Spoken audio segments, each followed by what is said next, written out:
Hello बच्चों, welcome to our YouTube channel GB brains. मैं हूं गुंजन मैम और आप लोगों को पता होगा कि अभी हमारी चल रही है मैथ सीरीज, जहां पर हम लोगों ने चैप्टर 1 से लेके चैप्टर 6 तक के जितने भी क्वेश्चंस थे एनसीईआरटी के उन्हें कंप्लीट कर लिया है। आज हम लोग चैप्टर 7 करने वाले हैं, जिसका नाम है कोऑर्डिनेट ज्योमेट्री। बड़ा आसान सा चैप्टर है, छोटा सा वीडियो है, अच्छे से देखना, समझना। फॉर्मूले को कब और कहाँ अप्लाई करना है वो मैं सब आपको डिटेल में बताऊंगी। फॉर्मूलेस लर्न करने की ट्रिक भी बताऊंगी और किस तरीके से क्वेश्चन में कौन सा फॉर्मूला अप्लाई करना है उसके लिए भी बताऊंगी। तो चलो क्लासेस स्टार्ट करते हैं।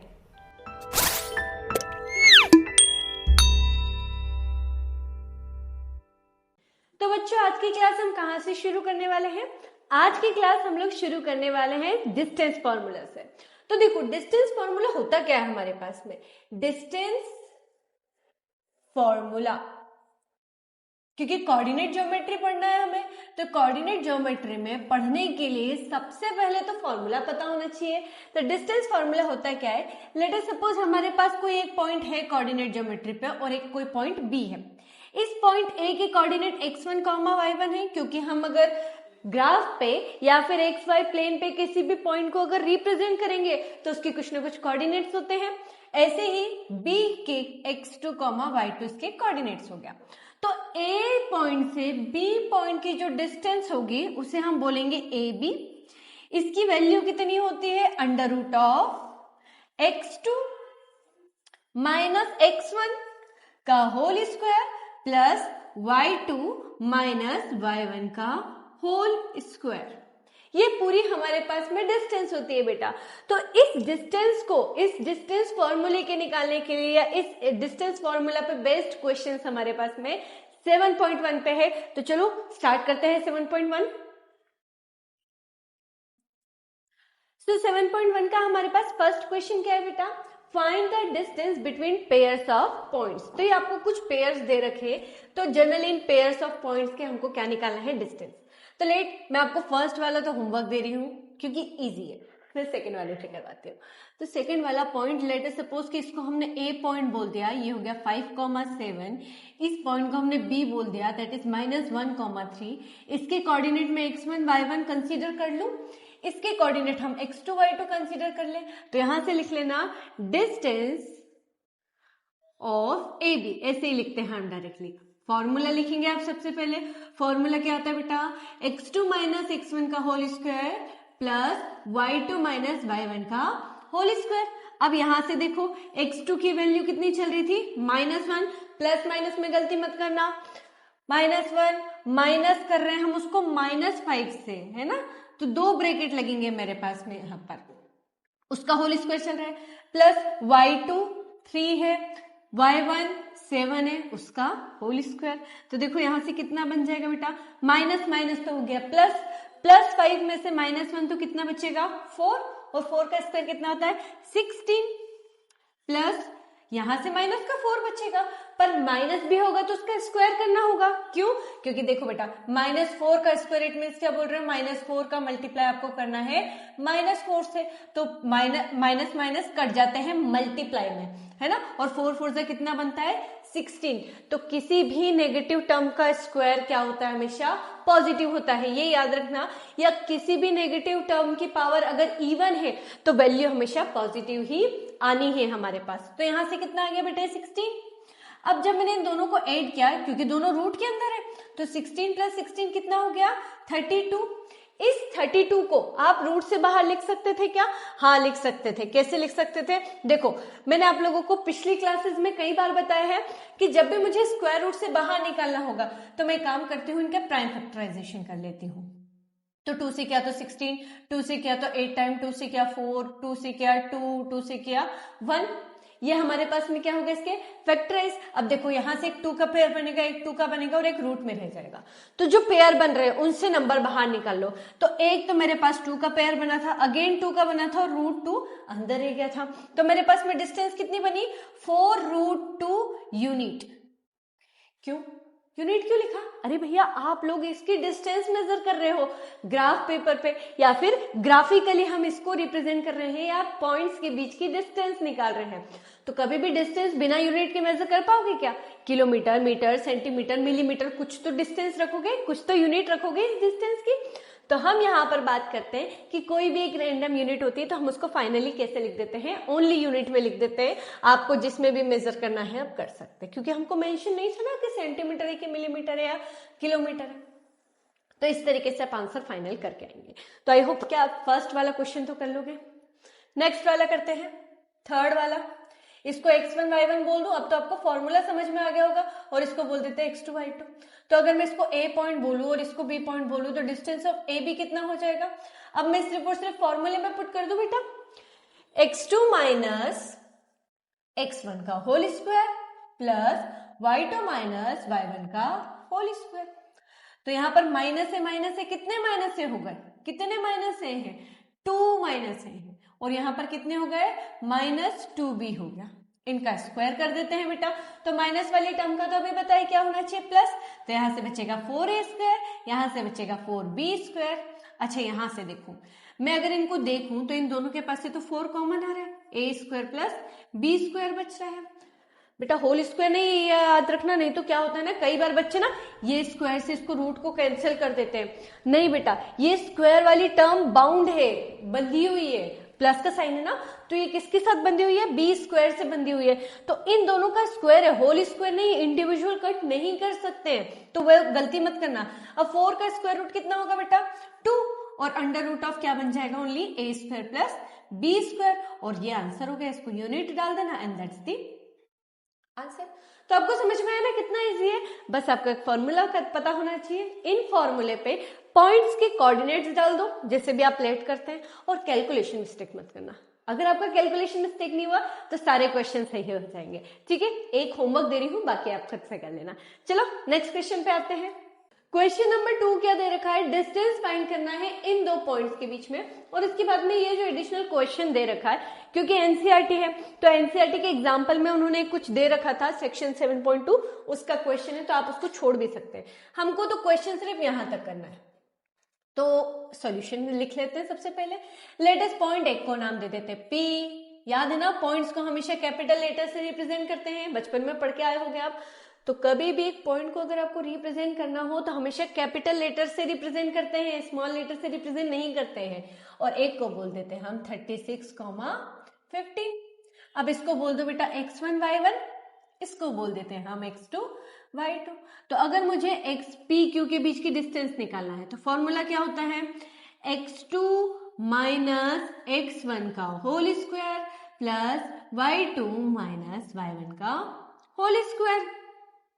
तो अब मेरे पास 36 में से 0 गया तो कितना बचा आपका? 36 बचा है ना। और 36 का स्क्वायर कितना होता है बेटा? तो आपको नहीं आता तो कर लो। 6 6 जा 36, कैरी फॉरवर्ड 3, 6 3 जा 18 और 2 21, 6 3 जा 18, कैरी फॉरवर्ड 1, 3 3 जा 9 और 8 10। तो मेरे पास में कितना हो गया? 1296 प्लस 15 का स्क्वायर तो 225 होता है, आप लोगों को पता होगा।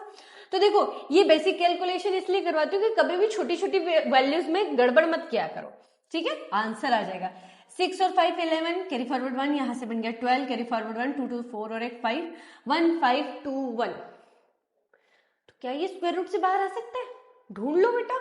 1 5 2 1 के प्राइम फैक्टराइजेशन कर दो।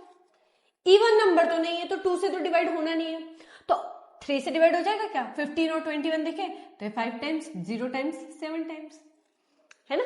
अगेन 3 से डिवाइड हो रहा है, देख लो सम ऑफ डिजिट 12 आ रही है तो 12 3 की टेबल से आता है, तो 3 1 जा 3, बचेगा यहाँ से 2, 6 टाइम्स 5 18, बचेगा 2, ये 9 टाइम्स पे हो गया।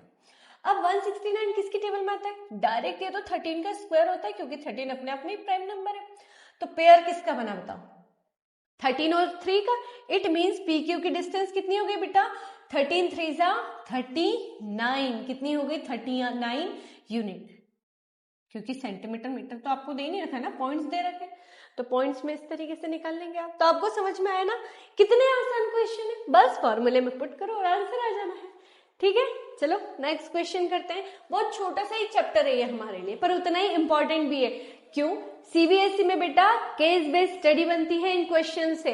अगर आपको कोऑर्डिनेट ज्योमेट्री में 2 फॉर्मूले पता है ना, तो कोई भी केस बेस्ड स्टडी को तुम आराम से इजीली सॉल्व कर सकते हो। बट वो तुमको पता होना चाहिए कि फॉर्मूले क्या है, कैसे लगाना है ना। तो चलो नेक्स्ट क्वेश्चन करते हैं। एक अच्छे लेवल का क्वेश्चन, कोलिनियर। पहले तो बताओ पॉइंट्स कोलिनियर कब होते हैं। कोलिनियर का मतलब क्या होता है बेटा, एक कोई लाइन है मेरे पास में, लेट अस सपोज इस लाइन को मैं ए बी मान लेती हूँ, है ना। ये मेरे पास में ए है, एक लाइन बी है, और इस ए बी लाइन पे कोई एक पॉइंट सी है। क्या बोला मैंने, एक कोई पॉइंट सी है, लेट अस सपोज कि कोई भी एक पॉइंट सी है। तो ये तीनों पॉइंट एक ही लाइन पे अवेलेबल है।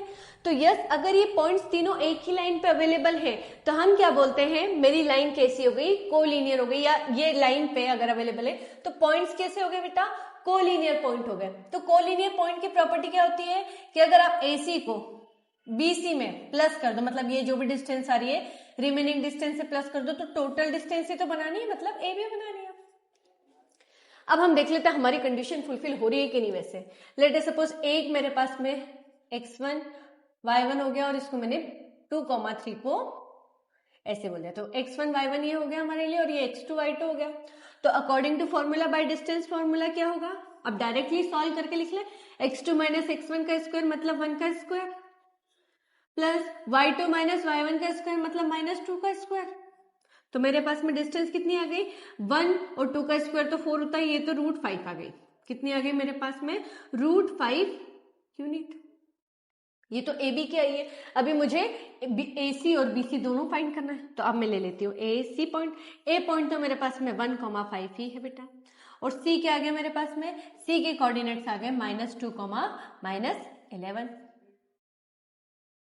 तो मैं AC में डायरेक्ट फॉर्मूला लगा दूं क्या, है ना, x2 माइनस x1 तो -3 का स्क्वायर हो गया, प्लस y2 माइनस y1 तो -16 का स्क्वायर हो गया। तो ये कितना हो गया बताओ, ये तो हो गया मेरे पास में 9, 16 का स्क्वायर 256 हो गया। अब 256 और इसको प्लस करोगे तो कितना 9 मेरे पास में आंसर। 6 और 9 कितना हो गया 15, कैरी फॉरवर्ड 1, ये हो जाएगा 265, है ना। अब तीसरी चीज क्या, तीसरी चीज आपने ए बी निकाल लिया, ऐसे निकाल लिया, BC भी निकाल लो। तो B और C निकालना है, तो मुझे B के कोऑर्डिनेट क्या दे रखे हैं आपने, B के कोऑर्डिनेट 2,3 दे रखे हैं, C के कोऑर्डिनेट -2, -11 दे रखे हैं। तो अगेन जब मुझे BC निकालना होगा तो वही √x2 माइनस x1, तो मेरे पास -4 का होल स्क्वायर हो जाएगा, प्लस y2 माइनस y1 तो -14 का स्क्वायर हो जाना है। अब बताओ 4 का स्क्वायर कितना आएगा मेरे पास में, 4 का स्क्वायर तो 16 होता है, तो 16 लिख दो, प्लस 14 का स्क्वायर कितना होता है बेटा, तो 14 का स्क्वायर हमारे पास में होता है 196। तो BC कितना आ जाएगा बेटा हमको, अगर हम इन दोनों को प्लस करें, 6 और 6 12, कैरी फॉरवर्ड 1, 9 10 और 1 11, कैरी फॉरवर्ड अगेन 1, तो कितना हो गया मेरे पास में ये 212। अब मेरे पास में AB कुछ आया, BC कुछ आया और AC कुछ आया, है ना। तो मुझे बताओ आप लोगों की ये कंडीशन फुलफिल होगी क्या। पहले तो आप इनको फैक्टराइज करो, फैक्टराइज करो इट मींस क्या, इनको बाहर लाना पड़ेगा रूट से। तो पहले तो देखो मेरे पास में आपने क्या लिखा, AB, यहां लिख देते हैं अपन, AB कितना आया मेरे पास में, AB आया आपके पास में √5, ठीक है। AC कितना, BC कितना आया हमारे पास में, BC आया है हमारे पास में, BC आया हमारे पास में 212, BC आया हमारे पास में 212। इस 212 को स्क्वायर रूट से बाहर निकालने के लिए मैं इसको डिवाइड करती हूँ, तो 206 हो जाएगा मेरे पास में, है ना, सॉरी 106 हो गया। 2 से मेरे पास में कितना हो गया 53 किसकी टेबल में आता है हमारे पास में, वैसे तो किसी की टेबल में नहीं आता, तो मैं इसको एज इट इज 53 रहने देती हूँ, है ना। तो मेरे पास में 2√53 आ जाएगा क्या ये, ठीक है। और नेक्स्ट हमारे पास में क्या दे रखा है, BC हमारे पास में आ गया, और क्या दे रखा था AC 265, इसको डिवाइड करो 5 की टेबल से, तो 5 5 जा क्या हो जाएगा मेरे पास में, 5 5 जा 25, कैरी फॉरवर्ड 1, 5 3 जा, यहाँ से कितना बच गया बेटा 53, 1 1 जा, तो कुछ भी बाहर तो नहीं निकल रहा 2√65 से, तो एज इट इज ही रहने देते हैं अपन इसको। तो हमारे पास में ए बी, बी सी और ए सी, क्या किन्हीं भी दोनों का सम तीसरे के बराबर आया है क्या? नहीं, तो हेंस ये पॉइंट हमारे पास में कोलिनियर पॉइंट्स नहीं हुए हैं, क्योंकि किन्हीं भी दोनों का सम तीसरे के इक्वल नहीं आ रहा है। तो आप यहाँ कंडीशन लिख सकते हैं बेटा कि किन्हीं भी दोनों का सम, क्योंकि हमारे पास में दो बड़ी टर्म्स तो यही है, तो ए बी और बी सी मिला के यहाँ से हम लिख सकते हैं, क्या लिखेंगे आप? लास्ट में लिखेंगे बेटा कि ए बी और बी सी हमारे पास में इज नॉट इक्वल है ए सी के, है ना, ए सी इक्वल ही नहीं दे रहा है, hence these points are not in collinear, यार ये पॉइंट्स कोलिनियर होंगे ही नहीं। क्लियर? ऐसा समझ में आया? तो आपको कभी भी कोलिनियर पूछ ले तो आप पॉइंट्स के बीच में डिस्टेंस फाइंड कर लेना और डिस्टेंस के अकॉर्डिंग देख लेना कि किन्हीं भी दो का सम तीसरे के बराबर है, अगर है तो पॉइंट्स कोलिनियर है, अगर नहीं है तो कोई दिक्कत नहीं बेटा, डायरेक्ट लिख दो, इससे हो जाएगा आंसर। ठीक है, चलो नेक्स्ट करते हैं। तो 4 क्वेश्चन क्या दे रखा है हम लोगों को? चेक करना है कि ये पॉइंट्स वर्टाइसेस है कि नहीं आइसोसेलेस ट्रायंगल के। तो वर्टाइसेस होने के लिए मुझे बताओ कि एक साइड दूसरे साइड की इक्वल होनी चाहिए हमारे पास में। तो चलो यहां से हम पॉइंट्स ले लेते हैं। Let this point is a, हमारे 5 में 5, -2 हो गया, इसको मैंने 6, 4 को बी बोला, और एक पॉइंट मेरे पास में 7, -2 हमारे पास में क्या हो गया है? ये हमारे पास में हो गया है सी पॉइंट। अब मैं पहले तो ए बी की डिस्टेंस निकाल लूंगी। तो ए बी की डिस्टेंस क्या होती है? x2 - x1 का होल स्क्वायर। ठीक है, अब सॉल्यूशन आपके ऊपर है ना, आप भी करते हुए चलना। 4 - 2 माइनस हो गया मेरे पास में प्लस, तो ये मेरे पास में 6 का स्क्वायर, तो 6 का स्क्वायर मेरे पास में क्या हो गया? 36 + 1 दैट इज √37। ठीक, अब क्या फाइंड करेंगे हम BC फाइंड कर लेते हैं बेटा। तो BC जब मैं लिया तो x2 - x1 का होल स्क्वायर मतलब 1 का स्क्वायर प्लस y2 - y1 का तो -6 का होल स्क्वायर, तो अगेन ये भी तो बन गया 37 ही। ठीक है, और AC फाइंड कर लेते हैं हम। एक AC कितना होगा? x2 - x1 का होल स्क्वायर, तो मैं यहाँ पर 2 का स्क्वायर लिख देती हूँ क्योंकि मैं इसको x2 मान रही हूँ और इसको x1, और -2 को माइनस करना है -2 से, तो माइनस माइनस क्या हो गया? प्लस, तो हमारे पास में ये कितना हो गया? 0, क्योंकि प्लस माइनस तो 0 हो जाएगा। तो यहाँ पर 2 का स्क्वायर कितना होगा? 4, मतलब 2। तो हमारे पास में आइसोसेलेस ट्रायंगल की प्रॉपर्टी फुलफिल हो गई कि hence A B side is equal to है ए सी के।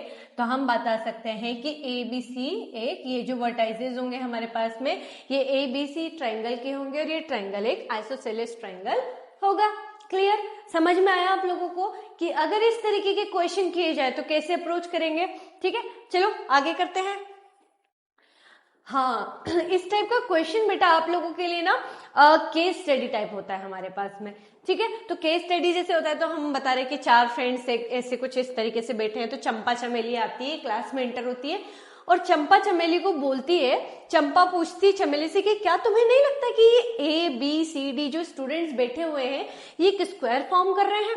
तो आप चमेली मना कर देती है, डिसएग्री कर देती है कि नहीं मेरे को तो नहीं लगता है कि स्क्वायर बना रहे होते हैं।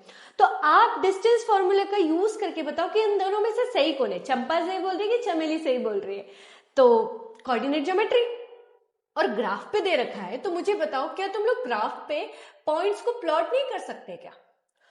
पॉइंट्स कैसे प्लॉट करेंगे बेटा? देखो अब यहां से कंडीशन समझो, ए पॉइंट है, ए का एक्स से डिस्टेंस निकालना पड़ेगा और वाई से डिस्टेंस निकालना पड़ेगा। तो एक्स से कितने की डिस्टेंस पे है मेरे पास में? ये 3 मीटर 3 यूनिट की डिस्टेंस पे, तो इसके कोऑर्डिनेट ऐसे बन जाएंगे क्या? 3,4 3,4। अब बी ले लेते हैं, ऐसे ही मुझे बताओ बी के कोऑर्डिनेट क्या बन जाएंगे बेटा? तो बी की कोऑर्डिनेट एक्स एक्सिस पे तो 6 है और वाई एक्सिस पे 7 है, तो 6,7 इसके कोऑर्डिनेट बन जाएंगे। ऐसे ही सी की कोऑर्डिनेट, पहले सबके कोऑर्डिनेट लिख लेना ना। सी की कोऑर्डिनेट 9,4 हो जाएगा, हमेशा एक्स से रीड करेंगे और वाई तक जाएंगे। ऐसे ही अगर मुझे डी पॉइंट फाइंड करना है तो डी के कोऑर्डिनेट 6 पे, एक्स एक्सिस पे तो 6 है और वाई एक्सिस पे कितना है? 1 है। बस चारों आ गए हमारे पास में। तो अगर मुझे स्क्वायर फाइंड करना होगा तो क्या होगा बताओ? स्क्वायर की प्रॉपर्टी क्या होती है? चारों साइड्स इक्वल और डायगोनल्स इक्वल होते हैं हमारे पास में। तो चलो पहले निकाल लेते हैं ए बी। डायरेक्ट फॉर्मूले का यूज करें, x2 - x1 का whole square plus y2 - y1 का होल स्क्वायर, तो 3 का स्क्वायर कितना हो गया? 9, 9 + 9 कितना हो गया? 18। ठीक है, तो क्या मैं इसको 2 इंटू 9 लिख सकती हूँ क्या? और 2 इंटू 9 मतलब हम क्या लिख सकते हैं इसको? 3√2 लिख सकते हैं। ठीक है, अब आप ले लो BC, तो BC कितना होगा? 9 में से 6 गया तो भी 3 बचना है, क्लियर। ठीक है, 4 में से 7 गया तो भी माइनस का 3 ही बचना है, तो भी आना तो 18 ही है। अगर 18 ही आया तो 3√2 ही आएगा। ठीक है, CD निकाल लो।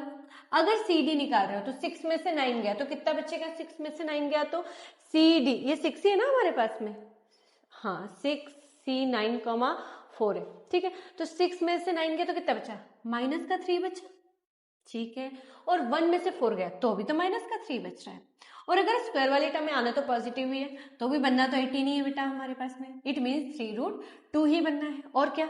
और एक बार AD आएगा हमारे पास में, मतलब A और D को ले लो, तो 6 में से 3 गया तो 3 का स्क्वायर, प्लस 1 में से 4 गया तो भी तो -3 का स्क्वायर। आना ये भी 18 ही था, इसका भी कितना? 3√2। तो देखो चारों साइड्स तो आ गए इक्वल। अब इसके डायगोनल्स निकालते हैं, तो डायगोनल क्या होते हैं बेटा? AC और BD।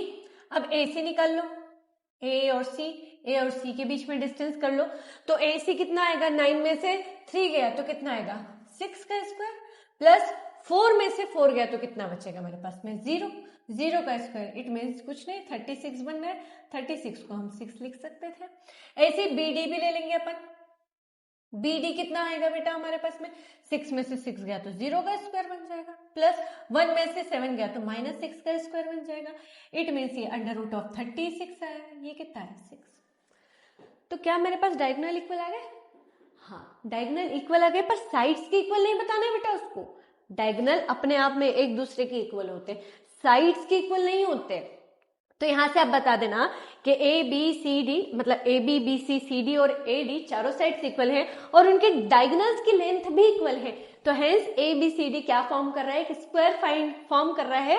और चमेली गलत बोल रही है, चंपा सही है। ठीक है, Champa is correct, that's the answer. तो ये क्वेश्चन आपकी केस बेस्ड स्टडी बनता है हर बार। कभी कभी देखने को दिया है कि इस टाइप के जो क्वेश्चंस होते हैं ऐसे ग्राफ में आपको बता देते हैं कि कोई रैंडम पर्सन इस तरीके के कोऑर्डिनेट पे बैठे हुए हैं और उनके बीच की डिस्टेंस बताओ।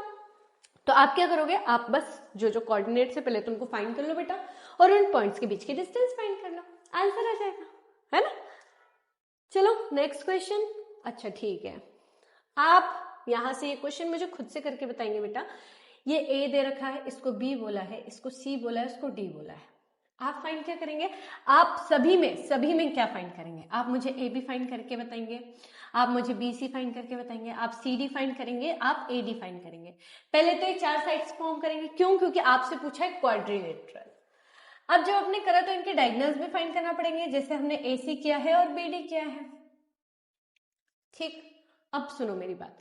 अगर मेरे पास चारों साइड्स इक्वल आ जाए और मेरे पास दोनों साइड्स डायगोनल इक्वल आ जाए, अगर मेरे पास चारों साइड्स इक्वल आ जाए और मेरे पास दोनों डायगोनल्स के वैल्यू इक्वल आ जाए, जैसे अभी स्क्वायर वाला किया, तो शेप क्या बनेगा बेटा मेरे पास में? शेप बन जाना है मेरे पास में क्या? स्क्वायर बन जाएगा मेरे पास में। क्या बन जाएगा बेटा? स्क्वायर बन जाएगा। पर अगर मेरे पास में इन चार में से कोई दो साइड्स इक्वल होना चाहिए, कोई दो साइड रैंडम, कोई भी दो साइड इक्वल हो। अगर मेरे पास में कोई भी दो साइड्स इक्वल हो और उनके डायगोनल भी इक्वल हो जाए हमारे पास में, तो शेप क्या बनेगा मेरे पास में? शेप बनना है रेक्टेंगल। ठीक, पर अगर मेरे पास में इन चारों में से कोई भी साइड इक्वल ना हो एक दूसरे के, सबकी अलग अलग वैल्यूज आ रही है, इवन डायगोनल्स भी अलग अलग आ रहे हैं, तो आप क्या फाइंड करोगे बेटा? तो ये कोई भी एक रैंडम क्वाड्रिलेटरल हो जाएगा हमारे पास में। क्या हो जाएगा? कोई भी एक रैंडम क्वाड्रिलेटरल हो जाएगा। अच्छा, अगर मेरे पास में कोई भी दो रैंडम साइड्स इक्वल हो और उनके डायगोनल्स भी इक्वल हो, तो ये हमारे पास में क्या हो जाएगा? अगर इफ, यहां लिख लेना बेटा, if two sides are equal, two sides, कोई भी दो साइड्स हमारे पास में इक्वल होगी, and diagonal also, and diagonal भी हमारे पास में इक्वल ही होंगे, देन जो फिगर बनेगा हमारे पास में, जो भी आप क्वाड्रिलेटरल की बात कर रहे हो, वो क्या बन जाएगा मेरे पास में? एक पैरेललोग्राम। क्या बनेगा बेटा? पैरेललोग्राम। क्यों? क्योंकि आप यही तो बोलते हो कि पैरेललोग्राम की ऑपोजिट साइड्स पैरेलल और इक्वल होती है, तो इक्वल बता देंगे हम, डायगोनल्स तो इंटरसेक्ट करते ही एक दूसरे को इक्वल, तो बस आंसर आ जाएगा इस तरीके से। तो ये 3 क्वेश्चंस मैं आप लोगों को दे रही हूँ, इसमें से शायद एक स्क्वायर होगा, एक हमारे पास कोई एक जनरल क्वाड्रिलेटरल होगा और एक हमारे पास में पैरेललोग्राम होगा। तो इस तरीके के क्वेश्चन आप खुद फाइंड करके देखना, क्योंकि मैं आपको भी इस तरीके से जो बताई हूँ ना, same as it is concept करना है, तो मैं बार बार नहीं करवाऊंगी, आपको खुद करना है, ठीक है। हाँ, इस टाइप के question examination point of view से इंपॉर्टेंट हो जाते हैं हमारे पास में, क्योंकि आपको डिफाइन करना है पॉइंट कहां पर, एक्स एक्सिस पर, जो इक्वी डिस्टेंस है। इस वर्ड का बहुत इंपॉर्टेंट रोल है हमारे पास में, क्योंकि यही वर्ड पूरे क्वेश्चन का आंसर देगा हमारे पास में। किससे इक्वी डिस्टेंस है? इन 2 पॉइंट से। तो लेट अस सपोज कि एक पॉइंट ए है जिसके कोऑर्डिनेट 2, -5 है, एक पॉइंट हमारे पास में बी है जिसके कोऑर्डिनेट -2, 9 है। अब मेरे पास में ए और बी कोई पॉइंट थे, इनके बीच में मेरे पास में कोई एक पॉइंट होगा जो इन दोनों से कैसा है, इक्वी डिस्टेंस है। तो इट मींस ए और बी के बीच में कोई एक पॉइंट होगा, लेट अस सपोज उसको हम पी नाम दे दें, जिसके कोऑर्डिनेट x, y होंगे। ठीक, पहले तो समझो मैं क्या बोल रही हूँ। उसने क्या दे रखा है हमको, उसने 2 पॉइंट दे रखे, हमने 2 पॉइंट लेट कर लिए कि ए और बी नाम दे दी हमने उनको, है ना।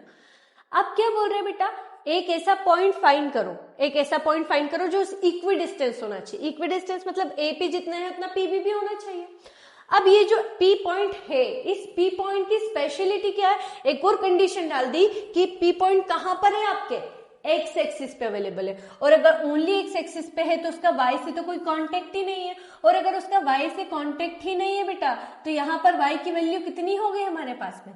अगर कोई भी पॉइंट एक्स एक्सिस पे है तो उसके कोऑर्डिनेट कितने होंगे, x, 0। ये याद रखना हमेशा, क्योंकि बच्चे बहुत ज्यादा कंफ्यूजन यही होते हैं एक्स और वाई में। अगर कोई पॉइंट एक्स एक्सिस पे अवेलेबल है तो उसके कोऑर्डिनेट x, 0 होंगे।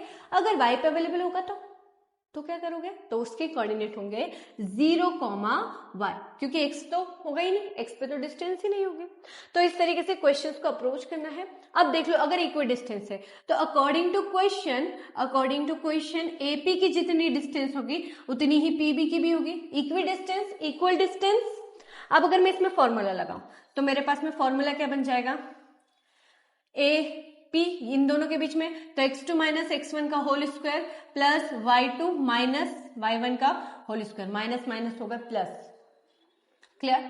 अब यहां से क्या लगना है, इन दोनों के बीच में लगा दें, तो x2 - x1 का whole square plus y2 - y1 का होल स्क्वायर, तो 9 - 0 का होल स्क्वायर।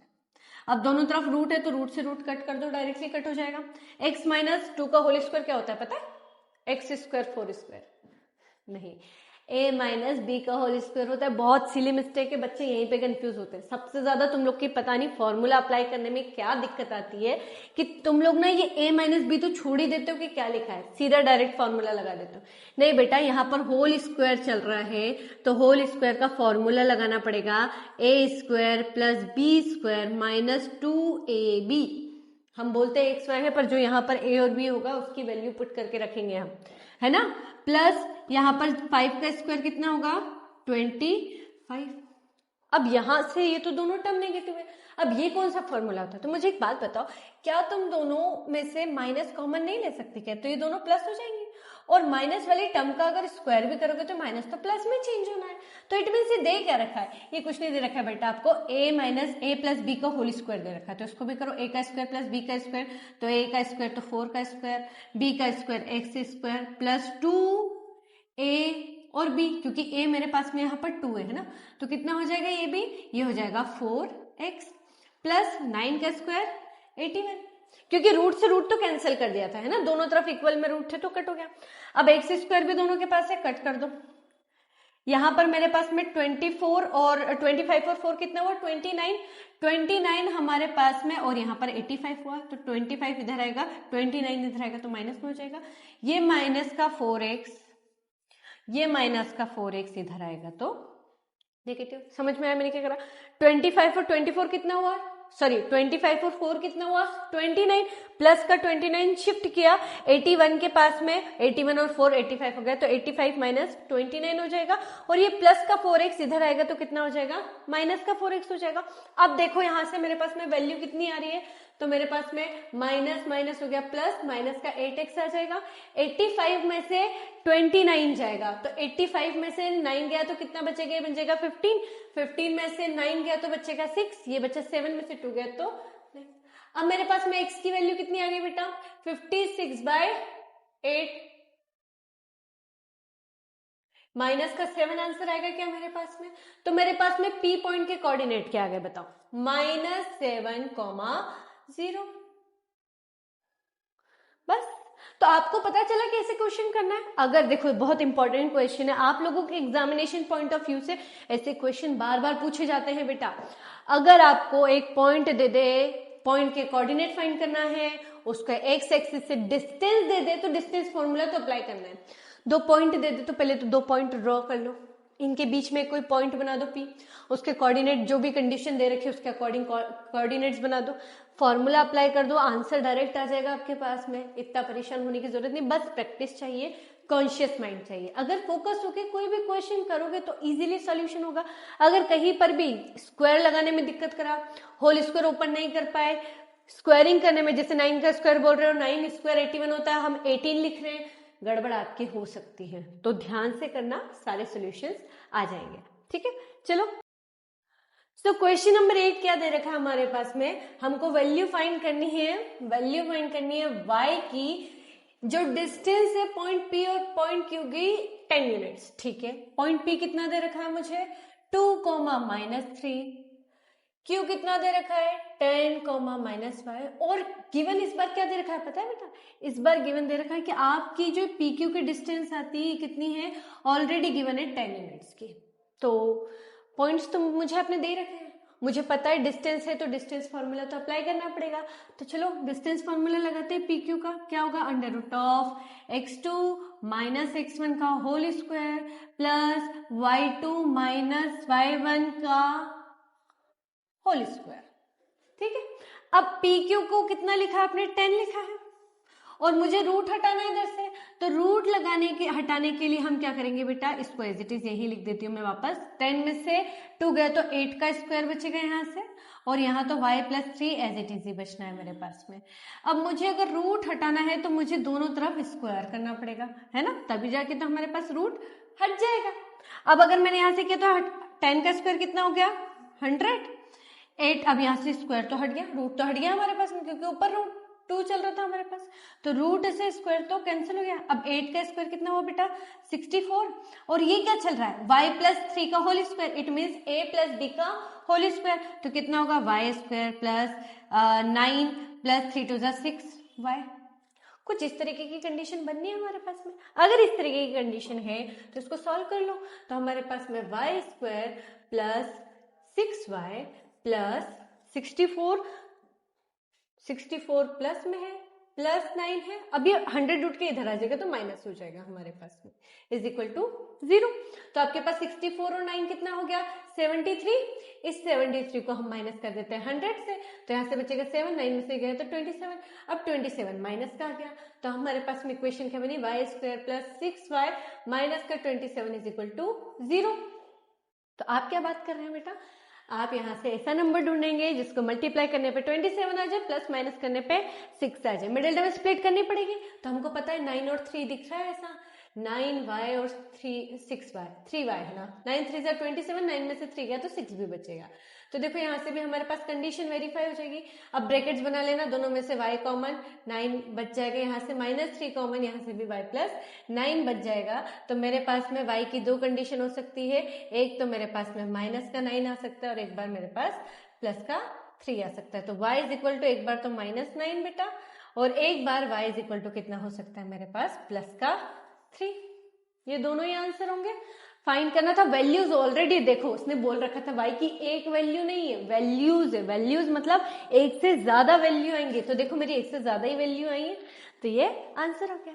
ठीक है, तो इस तरीके से क्वेश्चन को अप्रोच करना है, जो पूछ रखा है फॉर्मूले में डालो, डिस्टेंस फॉर्मूला लगाओ, सारे आंसर बन जाएंगे आपके। ठीक है बेटा, चलो आगे करते हैं। याद रखना क्वेश्चन पढ़ने के कंसेप्ट तुमको आने चाहिए, है ना, कि क्या पूछ रहा है, क्या गिवन दे रखा है, किस तरीके से निकाल सकते हैं। तो आप एक बार क्वेश्चन पढ़ना सीख गए, आपको सारे कैलकुलेशन और सॉल्यूशन आसानी से आ जाएंगे। क्वेश्चन नंबर 9, अगर Q इक्विडिस्टेंस मतलब इक्वल डिस्टेंस, अगेन P और R से इक्विडिस्टेंस है तो X की वैल्यू फाइंड करना है और डिस्टेंस QR और PR भी फाइंड करना है। ठीक है, तो आप जैसा बोल रहे हैं हम कर लेते हैं। पहले तो देख लो, आपने क्या बोला था, आपने बोला एक लाइन है PR है, इस PR पे एक पॉइंट है Q, इसके कोऑर्डिनेट 0,1 है, P के कोऑर्डिनेट 5,-3 है, R के x,6 है और ये इक्विडिस्टेंस है। इट मीन्स PQ जितना है उतना ही QR भी होगा। तो इक्विडिस्टेंस में तो ये कंसेप्ट पता ही है हमको। अब फॉर्मूला हमको पता है क्या, x2 - x1 का whole square under root of x2 - x1 का whole square plus y2 - y1 का होल स्क्वायर। आप किसी को भी प्लस, इसको x2 x1 मान लो, जो भी आपको मानना है आप मान सकते हो, है ना। अब मैं इसको x1 y1, इसको x2 y2 मान रही हूँ, तो हमारे पास में कितना हो जाएगा, x2 - x1 का whole square plus y2 - y1 का होल स्क्वायर। तो रूट से रूट तो कैंसिल हो जाएगा, आपको पता है ये चीज, तो दोनों तरफ 5 का स्क्वायर 25 प्लस 4 का square 16 is equal to x का स्क्वायर, तो एक्स स्क्वायर, क्योंकि a प्लस बी का होल स्क्वायर नहीं बनेगा, 0 तो कुछ नहीं बनना है ना बेटा, तो सिर्फ एक्स स्क्वायर प्लस 5 का स्क्वायर कितना बना 25। अब इधर भी 25 प्लस का है, इधर भी 25 प्लस का है, तो ये दोनों एक दूसरे के कट हो जाएंगे, तो एक्स स्क्वायर की वैल्यू कितनी हो गई 16। तो मेरे पास x कितना आ सकता है बेटा, है ना, वैल्यूज देखो, एक वापिस बोल रखी है वैल्यूज, तो एक्स स्क्वायर अगर आपके पास में 16 है तो x कितना होगा +-4, इट मीन्स उसकी पॉजिटिव वैल्यू भी हो सकती है और नेगेटिव वैल्यू भी हो सकती है। तो अगर आपको आ गया है तो मुझे बताओ, क्या आप PQ और PR नहीं निकाल सकते, यहाँ पर डायरेक्ट वैल्यू पुट कर देना, आंसर आ जाएगा आपके पास में। तो बाकी क्वेश्चन मैं आप लोगों के लिए छोड़ रही हूँ, आप लोग खुद से करके देखना कि QR कैसे निकालेंगे आप और PR कैसे निकालेंगे आप। तो QR में Q के कोऑर्डिनेट क्या है बेटा, Q के कोऑर्डिनेट हमारे पास क्या है 0,1 एंड एक बार प्लस का 4,6 ले लेना, चाहो तो माइनस का ले लेना, कुछ भी ले लेना, आंसर तो आ जाएगा हमारे पास में। और PR कितना है, तो P तो हमारे पास में 5,-3 है और R कितना है, R हमारे पास में 4,6 ही रहेगा। तो दोनों से डिस्टेंस निकालेंगे आप बाय डिस्टेंस फॉर्मूला। ये क्वेश्चन मैं आप लोगों के लिए छोड़ रही हूँ। चलो 7.1 का लास्ट क्वेश्चन इंपॉर्टेंट है, अगेन बता रही हूं आप लोगों के लिए, इक्वी डिस्टेंस के बहुत सारे क्वेश्चंस एग्जाम में डायरेक्ट पूछे जाते हैं बेटा, और बेसिक वालों के लिए तो बहुत ज्यादा इंपॉर्टेंट हो जाता है, इवन स्टेट बोर्ड एग्जाम के लिए भी इंपॉर्टेंट हो जाता है। तो देखो क्या बोल रखा है, आपको रिलेशन फाइंड करना है, फाइंड क्या करना है, रिलेशन फाइंड करना है एक्स वाई में। इट मीन्स एक्स वाई की फाइनल वैल्यू नहीं निकाल के लेके आनी है, जैसे हमने यहाँ निकाली ना एक्स की एक वैल्यू आई +-4, ऐसे यहाँ पर नहीं निकालना है हमको, उससे बस इक्वेशन बना के छोड़ देना है। और क्या बोला है कि पॉइंट है एक्स कॉमा वाई जो इक्वी डिस्टेंस है इन दो पॉइंट से, तो एक पॉइंट को आप ए मान लो, इसको बोल दिया 3,6, एक पॉइंट को हम बी मान लेते हैं, उसको बोलते हैं -3,4, और एक कोई पॉइंट पी मान लेते हैं जिसके कोऑर्डिनेट आपने x, y दे रखे, और ये दोनों से इक्वी डिस्टेंस पे, इक्वी डिस्टेंस पे मतलब AP जितना होगा उतना PB भी होगा। तो फॉर्मूला क्या बनेगा बेटा, under root of x2 - x1 का whole square plus y2 - y1 का होल स्क्वायर। क्लियर, ऐसे यहां पर भी तो होगा बेटा PB, तो x2 - x1, अब मैं इसको x1 y1, इसको x2 y2 मान रही हूँ, तो x2 - x1 का whole square plus y2 - y1 का होल स्क्वायर। कोई फर्क नहीं पड़ता क्योंकि स्क्वायर करोगे तो नेगेटिव वैल्यू सारी पॉजिटिव आ जाएगी, तो अगर पोजीशन इधर उधर भी रख रहे हो तो उससे कोई फर्क नहीं पड़ना है हमारे पास। ठीक है, अगेन रूट से रूट तो कैंसल, x - 3 का होल स्क्वायर क्या होता है, तो a का स्क्वायर प्लस b का स्क्वायर -2ab, यहां से क्या होगा a का स्क्वायर प्लस b का स्क्वायर -2ab, है ना, 6 2 12 और y, यहां पर भी एज इट इज कर ले, a का स्क्वायर प्लस b का स्क्वायर प्लस 2ab, यहां से भी कितना आ जाएगा a का स्क्वायर प्लस b का स्क्वायर -2ab, बस एक्स स्क्वायर यहाँ पर भी एक्स स्क्वायर, तो यहाँ पर भी वाई स्क्वायर, यहाँ पर है वाई स्क्वायर, तो यहाँ पर भी है, ये माइनस का 6x है प्लस का 6x है, तो ये अगर मैं इधर लेके आऊंगी तो ये माइनस का 6x ऑलरेडी यहाँ था, ये भी उठ के इधर आएगा तो ये माइनस हो जाएगा बेटा। ठीक, फिर यहाँ पर माइनस का 12y चल रहा था, इधर से जब मैं माइनस का 8y लिख आई तो यहाँ पर ये प्लस का 8y हो जाएगा। क्लियर, क्योंकि रिलेशन बताना है तो हमको एक्स वाई में इक्वेशन बना के बतानी पड़ेगी उसको। ये प्लस का 9 यहाँ पर लिख देती हूँ। अब बचे हुए प्लस का 9 प्लस का 36, ये प्लस का 9 इधर आया तो माइनस का 9 हो गया, ये प्लस का 16 इधर आया तो माइनस का 16 हो गया, इज इक्वल टू कुछ नहीं बचा, सारी टर्म उठा के हम इधर लेके आ गए। क्लियर? अब मुझे बताओ यहाँ से कितना बचेगा, -6 -12x -12 प्लस 8 तो माइनस का 4 बचेगा, प्लस कर लो बेटा, बड़ा नंबर नेगेटिव है, 12 में से 8 गया तो 4 ही बचता। ये 9 से 9 तो कैंसिल हो रहा है, ये 20 में से 16 गया है क्योंकि 36 में से 16 गया तो बड़ा नंबर तो पॉजिटिव है, तो आना तो साइन पॉजिटिव का ही है, पर 36 में से 16 गया तो कितना बचेगा, 20 बचेगा क्या, 20 है ना। अब बताओ मुझे माइनस से डिवाइड कर दूं क्या सीधा, क्योंकि माइनस पे अगर मैं डिवाइड करूंगी तो मुझे माइनस भी दिख रहा है और सारे नंबर 4 की टेबल में आते हुए दिख रहे हैं। तो इक्वेशन कैसे बन जाएगी हमारे पास में, इक्वेशन बन जाएगी 3x प्लस का y हो जाएगा और माइनस का ये हो जाएगा 5। 4 से डिवाइड कर दो बेटा हर एक टर्म को, ठीक है। तो इस तरीके से क्वेश्चन को अप्रोच करना है बेटा, बहुत इजी है, बस आपकी प्रैक्टिस और फॉर्मूला। अगर आपको प्रैक्टिस अच्छे से करिए, फॉर्मूला अच्छे से करें तो ये 2-3 मार्क के क्वेश्चन आते हैं हमारे बोर्ड एग्जाम में, तो आपको कभी भी दिक्कत नहीं आएगी अगर आपको कंसेप्ट पता है तो बस। और कैलकुलेशन जितना स्ट्रांग, बेसिक्स उतने अच्छे आपके, जितने आपके बेसिक्स अच्छे उतने अच्छे आपके आंसर, उतने इजीली आप आंसर निकाल सकते हो। आप लोगों को मैं हमेशा स्टेप बाय स्टेप करके बताती हूँ, बड़े बड़े नंबर को मल्टीप्लाई भी छोटे छोटे डिजिट से करके बताती हूँ, ताकि आप लोग को हैबिट रहे उन चीजों की, है ना। और हमेशा खुद भी सॉल्व किया करो हमारे साथ साथ। चलो अब हम स्टार्ट करते हैं नेक्स्ट एक्सरसाइज, है ना।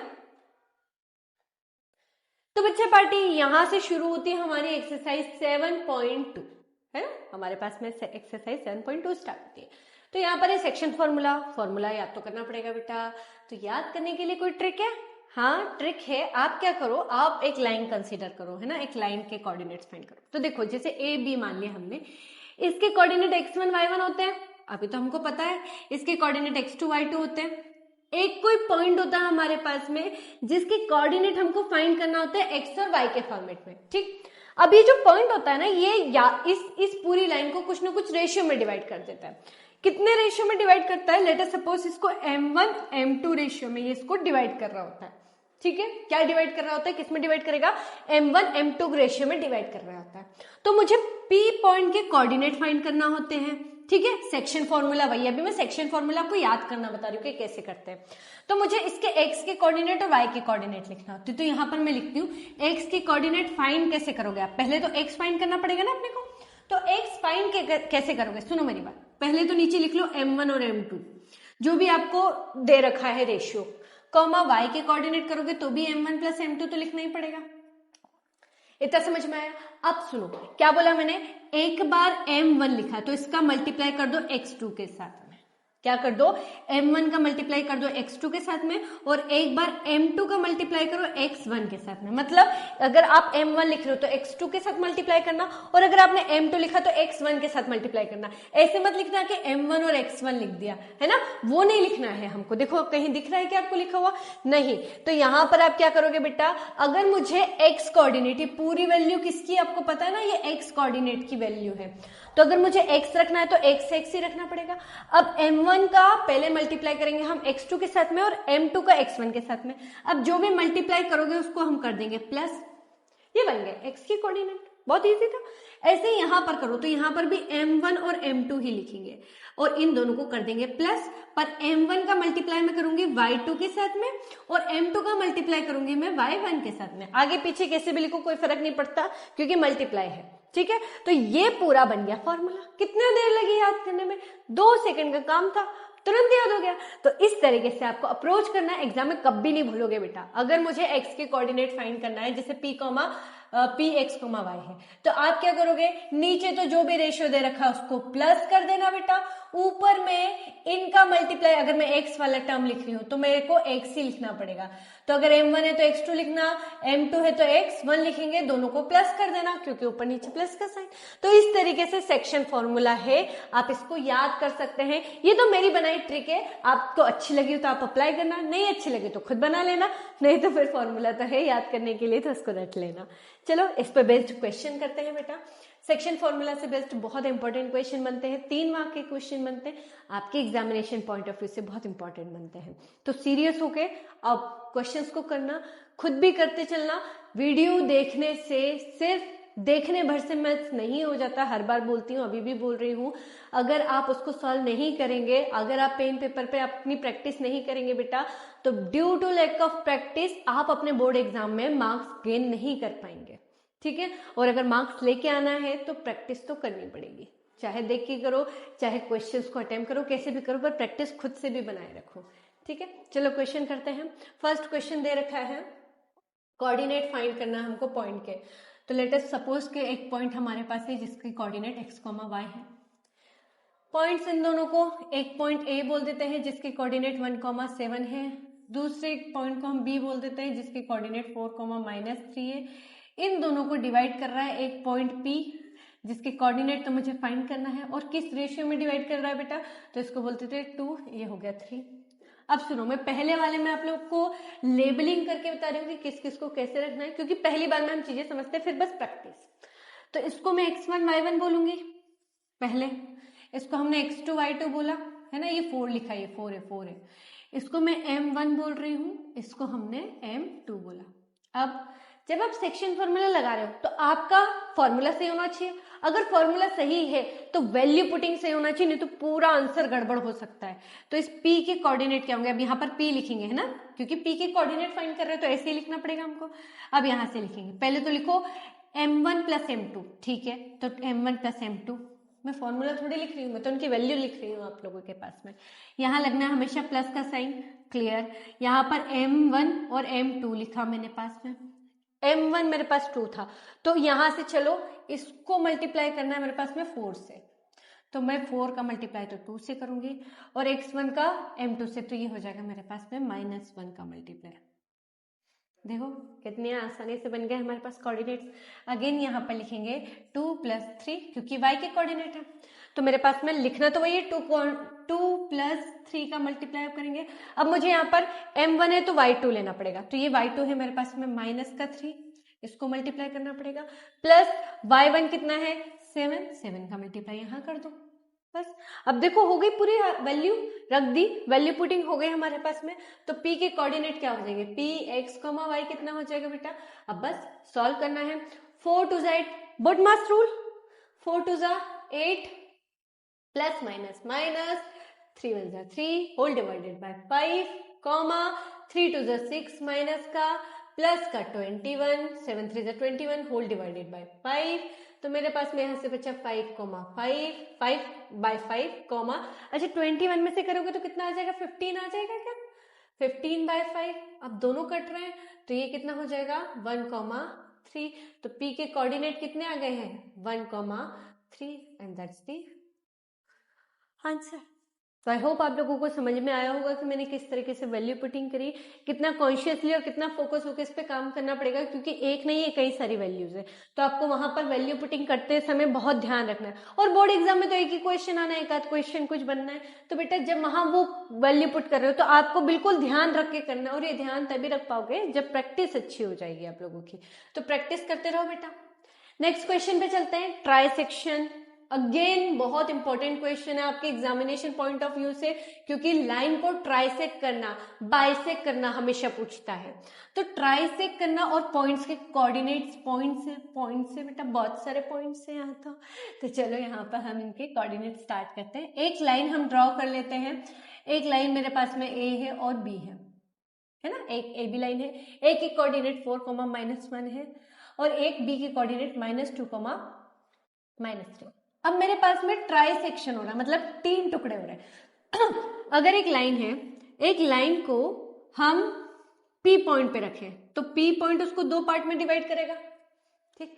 ऐसी अगर मैं एक लाइन है, यही AB लाइन चल रही है, और इस AB लाइन को अगर मैं P पॉइंट और Q पॉइंट ले लूं तो एक टुकड़ा तो AP, एक PQ और एक QB, तो हमारे पास में 2 पॉइंट्स लाइन को कितने पार्ट में डिवाइड करते हैं बेटा, 3 पॉइंट्स में, 3 सेक्शंस में डिवाइड करते हैं। तो एक पॉइंट को कोऑर्डिनेट को बोलते हैं P, इसको बोलते हैं Q।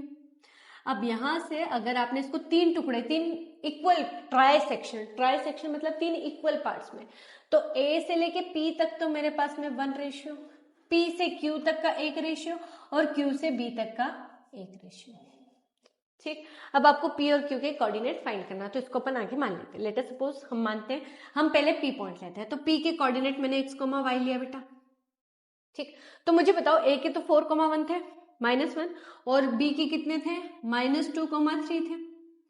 ठीक, अब मुझे बताओ ए से लेके पी तक में कितनी डिस्टेंस है, तो ए से पी तक में सेक्शन कितना बना, 1, तो रिमेनिंग कितना बना, ये कितना बना, 1 और 1 2, ये इसके कोऑर्डिनेट्स हो गए, ये हो गया m1, इसको बोल दिया है m2। ठीक, तो मुझे p के कोऑर्डिनेट कैसे फाइंड करना पड़ेंगे, अब आपको समझ में आ गया ना मैंने क्या किया, m1 plus m2, m1 plus m2, और m1 का मल्टीप्लाई करना पड़ेगा m2 से, कुछ तो करना पड़ेगा यहाँ पर, तो यहाँ पर भी 1 + 2 तो लिख ही दूं, होल डिवाइडेड बाय 2 + 1 लिख दूं, तो ये तो m1 वगैरह ऊपर नीचे लिख दिया। अगर ये m1 है तो m1 के पास में x2 रखना पड़ेगा, इट मीन्स मैंने लिखा है यहाँ पर -2, और यहाँ पर अगर m2 है तो x1 लिखना पड़ेगा, मतलब लिखा मैंने 4। ठीक है, अब मैंने क्या लिखा यहाँ से, y1, तो y1 मेरे पास में m1 और ये कितना हो जाएगा, y1 -3 है ना, क्रॉस में चलते हैं इसके, और 2 चल रहा है तो -1 होना चाहिए।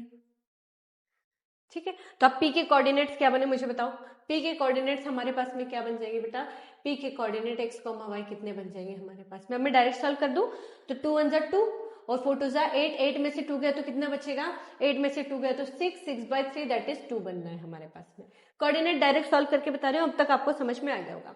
-3 और -2, माइनस का 5 हो जाएगा मेरे पास में, तो यहाँ पर कोऑर्डिनेट्स क्या बने, -5/3, ये मेरे पास में p के कोऑर्डिनेट आ गए। अब p तो आपके पास आ गया, same as it is q के लिए ले लो, तो एक लाइन हम यहां से अगेन ड्रॉ करेंगे a, अब पॉइंट मेरे पास में q है और b के कोऑर्डिनेट हमको फाइंड करना है ना, तो इसको हम क्या बोलते हैं, इसको हमने बोल दिया a को तो 4, -1 हो गया बेटा, ये -1 हो गया, b मेरे पास में -2 -3 हो गया, q के कोऑर्डिनेट क्या है, अब यहाँ पर रेशियो कितना है, इसको अपन ने लेट अस सपोज कुछ भी x y ही नाम दे दे, उसको भी x y ही अपन दे देते हैं क्योंकि वैल्यू तो सी फाइंड करनी है।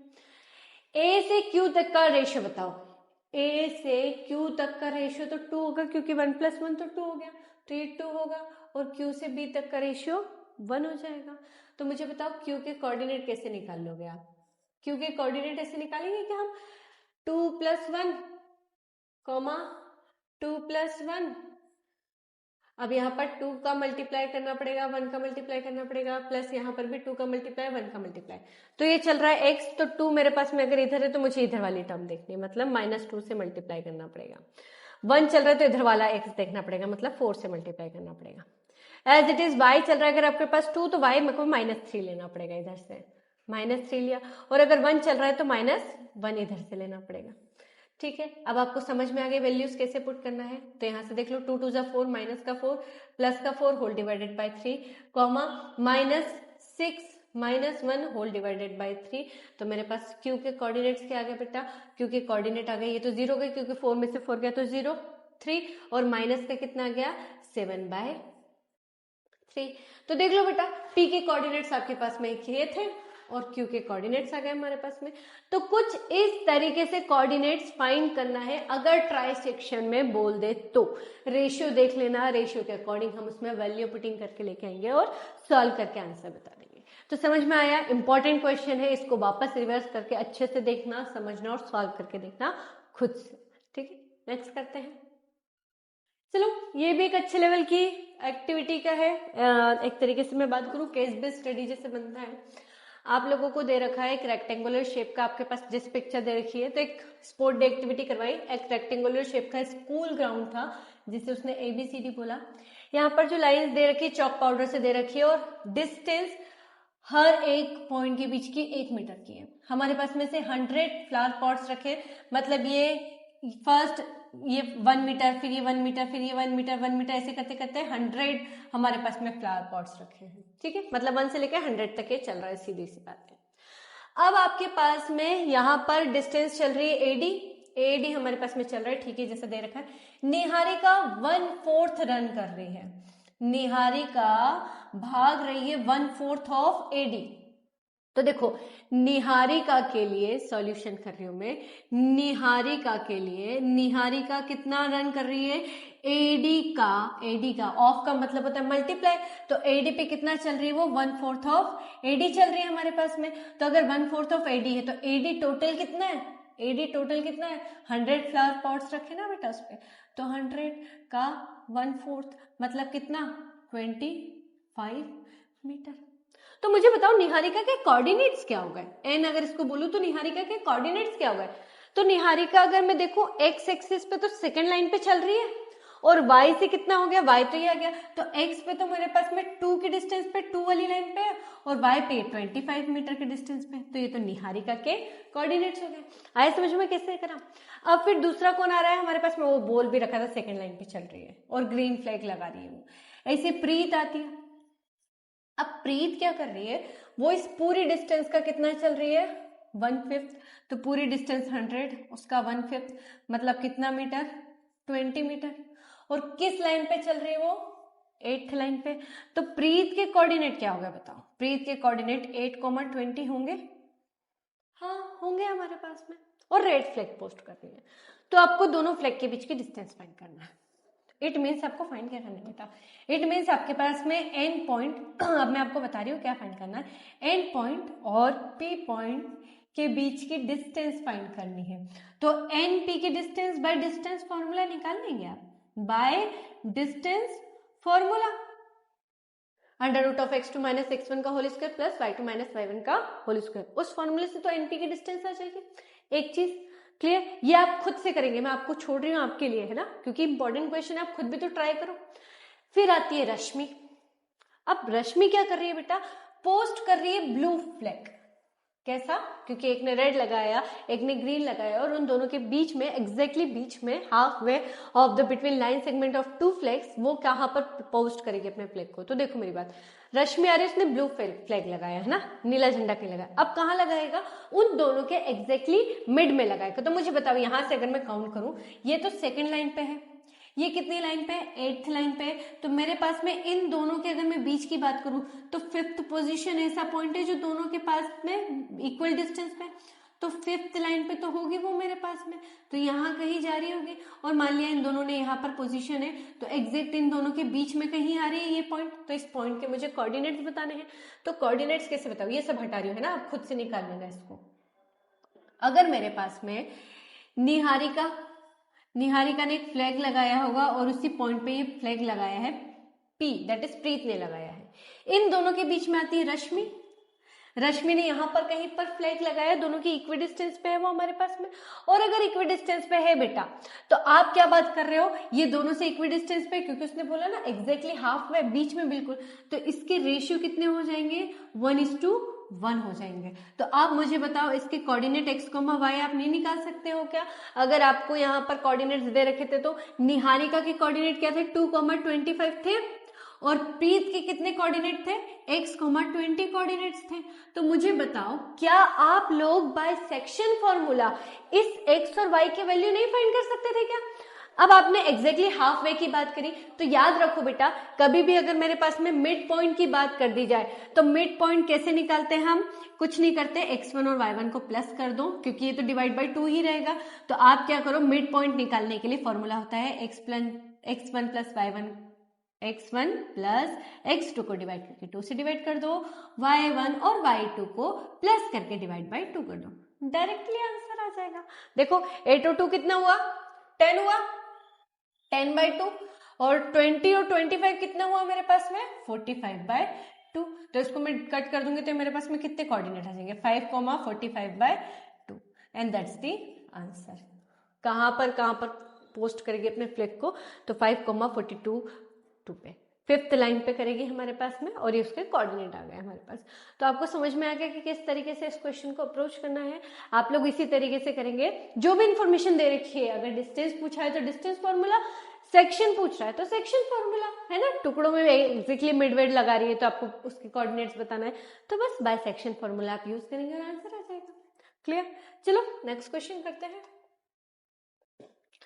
रेशियो फाइंड करना है लाइन जॉइनिंग का जो, हाँ ठीक है चलो, तो हम अगर इस टाइप के कोई क्वेश्चन आ गए बेटा, आपको रेशियो फाइंड करने के लिए दे दिया, तो रेशियो कभी भी फाइंड करने के लिए दे दे तो आप उस पॉइंट को क्या मानोगे, कितने में डिवाइड करता है, तो k:1 के रेशियो में फाइंड करते हैं, है ना, k:1, m1 m2 नहीं मानते हैं, हम क्या मानते हैं, k:1। क्यों, क्योंकि k का नॉन क्वांटिटी है, उसका रेशियो निकालेंगे आंसर आ जाएगा।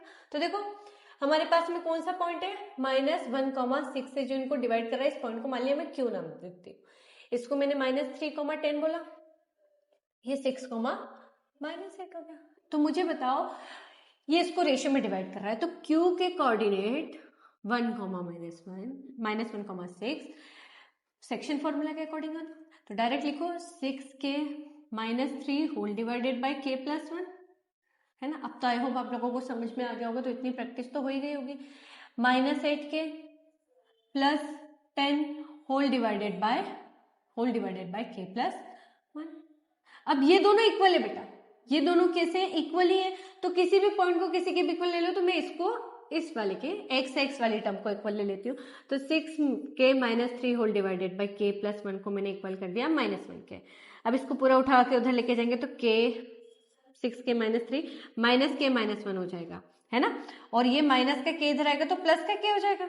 अब ये -3 इधर आएगा तो प्लस का 3, तो ये कितना हो गया बेटा 7k = 2, तो k की वैल्यू कितनी आ गई 2/7। इट मीन्स मेरे पास में किस रेशियो में डिवाइड होंगे बेटा, k:1 रेशियो में, इट मीन्स 2:7 रेशियो में मेरे पास में ये लाइन को डिवाइड करेगा। ठीक है, तो इस तरीके से हम बाय सेक्शन फॉर्मूला, अगर मेरे पास में कोई भी रेशियो नहीं दे रखा है तो हम इस तरीके से उसको सॉल्व करते हैं। आ गया समझ में, इस क्वेश्चन को करना है, ये भी अच्छे लेवल का क्वेश्चन है, इसकी कंसेप्ट इंपॉर्टेंट है हमारे पास में। रेशियो फाइंड करना है लाइन को जो एक्स एक्सिस डिवाइड कर रहा है, और कोऑर्डिनेट ऑफ द फाइंड करना है जो भी पॉइंट्स डिवाइड कर रही है। तो क्या दे रखा बेटा, ए और बी डिवाइड तो आप एक्स एक्सिस से करवा रहे हो, तो आप लोगों को तो मैंने बता रखा है बेटा कि अगर ए है, बी है, कोई एक पॉइंट क्यू है, इस पॉइंट क्यू पे अगर ये पॉइंट क्यू एक्स एक्सिस पे है, एक्स एक्सिस डिवाइड कर रहा है, इट मीन्स इसके कोऑर्डिनेट तो x,0 ही होगा, और अगर कोऑर्डिनेट रेशियो फाइंड करना है तो मुझे k:1 लेना पड़ेगा, और a मेरे पास में 1, -5 आ गया, और b मेरे पास में -4, बस। तो ये तो निकाल लो बेटा, ये तो बहुत इजी है आपके पास में, = -4k + 1 whole divided by k+1, -5k -5 whole divided by k+। पर अभी याद रखना, इसको 0 के x के बराबर मत रखना, 0 के बराबर रखना, क्योंकि 0 के बराबर रखोगे तो डायरेक्ट वैल्यू आएगी, x के बराबर रखोगे तो x तो पता ही नहीं है, कहां से रख लोगे x के बराबर, इसलिए इसको x के बराबर ना रख के किसके बराबर रखेंगे हम, 0 के बराबर रखेंगे। तो देखो यहाँ से 5k -5 whole divided by k+1 = 0, 0 से मल्टीप्लाई करोगे तो पूरी टर्म 0 हो जाएगी, तो 5k -5 = 0, माइनस का 5 इधर आएगा तो प्लस का 5 हो जाएगा क्या, और अगर ये प्लस का 5 आ जाएगा इट मीन्स k कितना आ गया, 1 आ गया मेरे पास में, और अगर 1 आ गया मतलब ये q इसको कैसे रेशियो में डिवाइड कर रहा है, 1:1 के रेशियो में डिवाइड कर रहा है ना, किस रेशियो में डिवाइड कर रहा है इसको, 1:1 के रेशियो में डिवाइड कर रहा है, और अगर 1:1 के रेशियो में इट मीन्स q क्या है इसका, मिड पॉइंट है, और अगर मिड पॉइंट है तो मिड पॉइंट निकालते कैसे बेटा, मिड पॉइंट निकालते x और y को प्लस करके, x1 y1 x2 y2 हम इसे प्लस कर लेते हैं, तो 1 को प्लस करेंगे 4 से डिवाइडेड बाय 2, क्योंकि माइनस है ना तो मैंने माइनस लिखा, और -5 को प्लस करेंगे 5 से, तो मेरे पास में ये कितना हो गया -3,2, और ये तो 0 हो गया, तो ऑब्वियस है, तो x की वैल्यू कितनी निकली बताओ, x की वैल्यू कितनी निकली मेरे पास में -3/। तो देखा कितना इजी है, बस फॉर्मूले आने चाहिए बेटा, अगर फॉर्मूले तुम लोग को आते हैं आप लोग सब कुछ अच्छे से कर सकते हो, बस पॉइंट ऑफ डिवीजन निकाल दिया, रेशियो निकाल दिया, सब कुछ फाइंड कर लिया, तो इस तरीके से क्वेश्चन को अप्रोच करना है, तो आई होप आप लोग कर सकते हो आप, है ना। ठीक है, एक्स और वाई फाइंड करना है, पैरेललोग्राम के हैं, तो मैं आपको सिर्फ कंसेप्ट बता रही हूँ, सिर्फ और सिर्फ मैं कंसेप्ट बता रही हूँ, आप लोगों को ये क्वेश्चन खुद से करके बताना है मेरे को। लेट अस सपोज मैंने इस पॉइंट को ए बोल दिया, ये बी बोल दिया, ये सी हो गया और ये डी हो गया, और पैरेललोग्राम के ये हो गए diagonals. Let us suppose O point पे इंटरसेक्ट करते हैं, ठीक, तो इसने बोला कि ये जो 4 पॉइंट है वर्टाइसिस के पैरेललोग्राम है और इनको ऐसे ऑर्डर में लेना, मतलब पहला पॉइंट अगर ए बोल रहे हो तो बी क्या होगा 4, y, सी क्या होगा x, 6 और डी क्या होगा 3, 5। तो आपको अगर ट्रायंगल याद होगा, अभी ट्रायंगल चैप्टर जब हमने पढ़ा था तो उसमें क्या पढ़ा था, उसमें ये पढ़ा था कि पैरेललोग्राम के जो हमारे पास डायगोनल्स होते हैं ये डायगोनल्स एक दूसरे को बाइसेक्ट करते हैं। बाइसेक्ट का मतलब क्या होता है, ये इनको इक्वल पार्ट में तोड़ता है, और अगर इक्वल पार्ट में तोड़ता है मीन्स ये क्या है बेटा, ये ओ पॉइंट क्या होगा, इस AC का मिड पॉइंट हुआ ना, इस AC का क्या हुआ मिड पॉइंट हुआ, ऐसे ही तो BD का भी तो ये तो मिड पॉइंट हुआ। तो मुझे O के कोऑर्डिनेट्स बताओ, O इज द, यहां से लिखना O is the mid point of BD and AC, दोनों के ही मिड पॉइंट है। तो मुझे बताओ अगर मैं BD के अकॉर्डिंग उसके कोऑर्डिनेट्स लिखूं O पॉइंट के, तो मेरे को 4 + 3/2, y + 5/2, ये किसके अकॉर्डिंग लिखा मैंने, BD के अकॉर्डिंग लिखा। अब ये इक्वल किसके होगा, AC के, क्योंकि बात तो एक ही है, पॉइंट तो एक ही है ना हमारे पास में। AC लिखो तो AC क्या होगा x + 1/2, 6 + 2/2। बस अब निकाल लो, यहां से कितना बनेगा 7/2, y + 5/2 इज इक्वल टू कितना हुआ हमारे पास में x + 1/2, 8/2 दैट इज 4।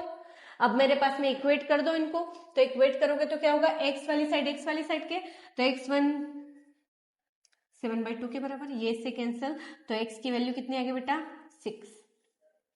डिवाइड में डायरेक्ट कट कर दो, प्लस का 1 उधर जाएगा तो माइनस का हो जाएगा, और यहाँ से y + 5/2 इज इक्वल टू है 4 के बराबर, तो 4 2 8 हो गया, और 8 में से 5 गया तो 3 बचा। That's the answer. देखा, वैसे तो मैंने बोला था कि मैं आप लोगों को कॉन्सेप्ट कराऊंगी, मैंने खुद ही कर दिया।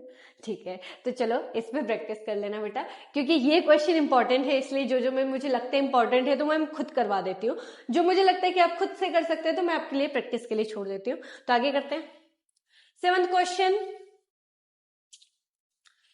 क्या बोल रखा है, डायमीटर है, क्या है डायमीटर है। मुझे बताओ कि अगर मैं एक डायमीटर ड्रॉ करूँ, एक सर्कल है, सर्कल का डायमीटर ड्रॉ करते हैं अपन, है ना। अगर ये मेरे पास में C पॉइंट है तो ये मेरे पास में 2, -3 होगा क्या, एक पॉइंट है मेरे पास में A है, एक पॉइंट B है, तो मेरे पास में A पॉइंट के कोऑर्डिनेट ही तो फाइंड करना है हमको, x, y फाइंड करना है मुझे, जबकि B कितना दे रखा है 1, 4। अब मुझे बताओ C क्या है, सेंटर है, सेंटर है तो जितना AC होगा उतना BC भी तो होगा। इट मीन्स अगर मैं रेशियो देखूं तो एक तरीके से AB का मिड पॉइंट ही तो होगा ही, और अगर मिड पॉइंट है तो C कितना होगा बताओ, C की वैल्यू अगर मुझे निकालनी पड़े तो मैं क्या करूंगी x + 1/2, y + 4/2, क्योंकि मिड पॉइंट तो ऐसे ही लिखते हैं अपन। अब बस कोऑर्डिनेट फाइंड कर लो बेटा x और y से, तो अगर मैं इन दोनों को इक्वेट कर दूं, इन दोनों को इक्वेट कर देते हैं, तो x + 1/2 को 2 के बराबर, तो x की वैल्यू कितनी आ जाएगी 2 2 4 और x गया, y की वैल्यू कितनी y + 4/2 is equal to -3, minus का 6, माइनस का 4, माइनस का 10, खत्म, आंसर आ गया। कितना टफ क्वेश्चन, कुछ नहीं था, इजी था ये तो, फिर भी मेरे बच्चे गलत करके आते हैं, फिर भी इसलिए आते हैं या तो कभी कभी ओवर कॉन्फिडेंस हो जाते हैं, या तो उनको कंसेप्ट ही समझ नहीं आता कि करना क्या होता है। तो बेटा देखो, अगर कभी भी डायमीटर का सेंटर बोल दे तो सेंटर से ये तो AC तो रेडियस है, तो CB भी तो रेडियस है, तो दोनों का रेशियो कैसा हो जाएगा इक्वल। अब आपको सेंटर पॉइंट दे रखा है, सेंटर पॉइंट के कोऑर्डिनेट दे रखे हैं, सेक्शन फॉर्मूले से अप्लाई करो, जो फाइंड करना है कर लो, इक्वेट करके वैल्यूज को, तो इस तरीके से हम उसके कोऑर्डिनेट्स के पॉइंट्स फाइंड कर सकते हैं। आगे समझ में, चलो नेक्स्ट, A और B दे रखा है आपको, हाँ ये भी अच्छे लेवल का क्वेश्चन है। अब ये मैं बस आपको बता रही हूँ, आप खुद से कर लेना। A और B दो पॉइंट्स है हमारे पास में, और P के कोऑर्डिनेट आपको फाइंड करना है, P के कोऑर्डिनेट आपको फाइंड करना है, जबकि आपको दे रखा है कि AP is equal to 3/7 of AB है ना। ये इन्फॉर्मेशन बहुत इंपॉर्टेंट है, एग्जाम में डायरेक्ट क्वेश्चन पूछे गए कई बार इससे। तो मुझे बताओ अगर मैं AB इसको मल्टीप्लाई में इधर लेके आऊं तो मेरे को डिवाइड में पता चल जाएगा 3/7। तो अगर मैं इसको इक्वेट करूं तो AP मेरे पास में 3 है और AB पूरा मेरे पास 7 है, तो अगर मेरे पास AB में से पूरा AB यहां से यहां तक है, उसमें से मैं AP माइनस कर दूं, मतलब 7 में से 3 माइनस कर दूं, तो कितना बचेगा, ये 4 बचेगा। तो कभी भी इस टाइप का क्वेश्चन दे दे बेटा तो रेशियो आप खुद बना सकते हैं। अब आपको फाइंड क्या करना है, पी के कोऑर्डिनेट फाइंड करना है। आप लोग को सब तो पता है -2 और ये 2, -4, तो अब तो कर लोगे ना आप लोग, इजी हो गया। तो ये क्वेश्चन मैं आप लोगों के लिए छोड़ रही हूँ, आप लोग इसको खुद से ट्राई करके देखना। Next question, question number 9, coordinate ही पॉइंट्स के फाइंड करना है। अगर ये इसको 4 इक्वल पार्ट्स में डिवाइड करती है तो 4 इक्वल पार्ट्स में तो कितने पॉइंट्स, 3 पॉइंट्स, एक तो ए बी, एक होगा पॉइंट पी तो 2 पार्ट में हो गया, पॉइंट क्यू तो 4 पार्ट में हो गया, 1 2 3 सॉरी 3 पार्ट में हो गया। और अगर मैं एक और पॉइंट ले लूं आर तो ये मेरे पास में 1 2 3 और 4 पार्ट में डिवाइड हो गया। अब यहां से ये 1, ये भी 1, ये भी 1 और ये भी 1, इस टाइप का एक क्वेश्चन हम ऑलरेडी करके आ चुके हैं, एक नहीं 2 क्वेश्चन करके आ चुके हैं। तो देखो पहले आप क्या निकालोगे, अब मैं सिर्फ आपको बता रही हूं, आप जब ए बी लेके पी पॉइंट के कोऑर्डिनेट निकालोगे तो ए पी के डिस्टेंस तो हमारे पास 1 की है, मतलब सेक्शन का रेशियो, और पी से बी तक जाएंगे तो कितना रेशियो, 3। अब इनके कोऑर्डिनेट्स आप फाइंड कर लेना। अगर आप ए से बी तक की डिस्टेंस क्यू से देखेंगे बेटा तो यहां पर इधर तो 2 है और ये भी 2 है ना, क्या है 2 के रेशियो पे लेके चल देना। एक बार अगर आप ए बी ही फाइंड कर रहे हो और मुझे आर पॉइंट लेना है बेटा, तो आर पॉइंट के लिए मेरे पास ए से आर तक 3 सेक्शन में डिवाइड होगा और उधर चल रहा है 1, तो बस अब आप इन तीनों में सेक्शन फॉर्मूला लगा सकते हैं, एप्लीकेशन लगाना, आंसर आ जाएगा। तो आपको अगर 3 बोल दे, 4 बोल दे, 5 बोल दे, जो भी बोल दे, आप तो पॉइंट्स बनाना और बच्चे हुए सबको एक में पार्ट में डिवाइड कर देना और बस लिख देना। ऐसे करके आप करोगे तो सोल्यूशन आ जाएगा। समझ में आया ना? अभी तक प्रैक्टिस किए तो खुद भी इसको करके देखना कैसे आएगा। इस क्लास का लास्ट क्वेश्चन हमारे पास में, वैसे तो आपको दे ही रखा है, हिंट में दे रखा है, पर ये हिंट सिर्फ यहीं पे, एग्जाम में हिंट नहीं देता है बेटा, तो याद रखना। आपको क्या दे रखा है, एक रोम्बस है, इस तरीके से मैंने रोम्बस बना लिया। ए के कोऑर्डिनेट 3,0 है बेटा, बी के कोऑर्डिनेट 4,5 है, सी के कोऑर्डिनेट -1,4 है और डी के कोऑर्डिनेट हमारे पास में -2, -1 है। और आपको क्या फाइंड करना है, एरिया फाइंड करना है। तो एरिया ऑफ रोम्बस क्या होता है, half of product of its diagonals. तो डायगोनल्स ये रहे बेटा, एक डायगोनल ये रहा बेटा।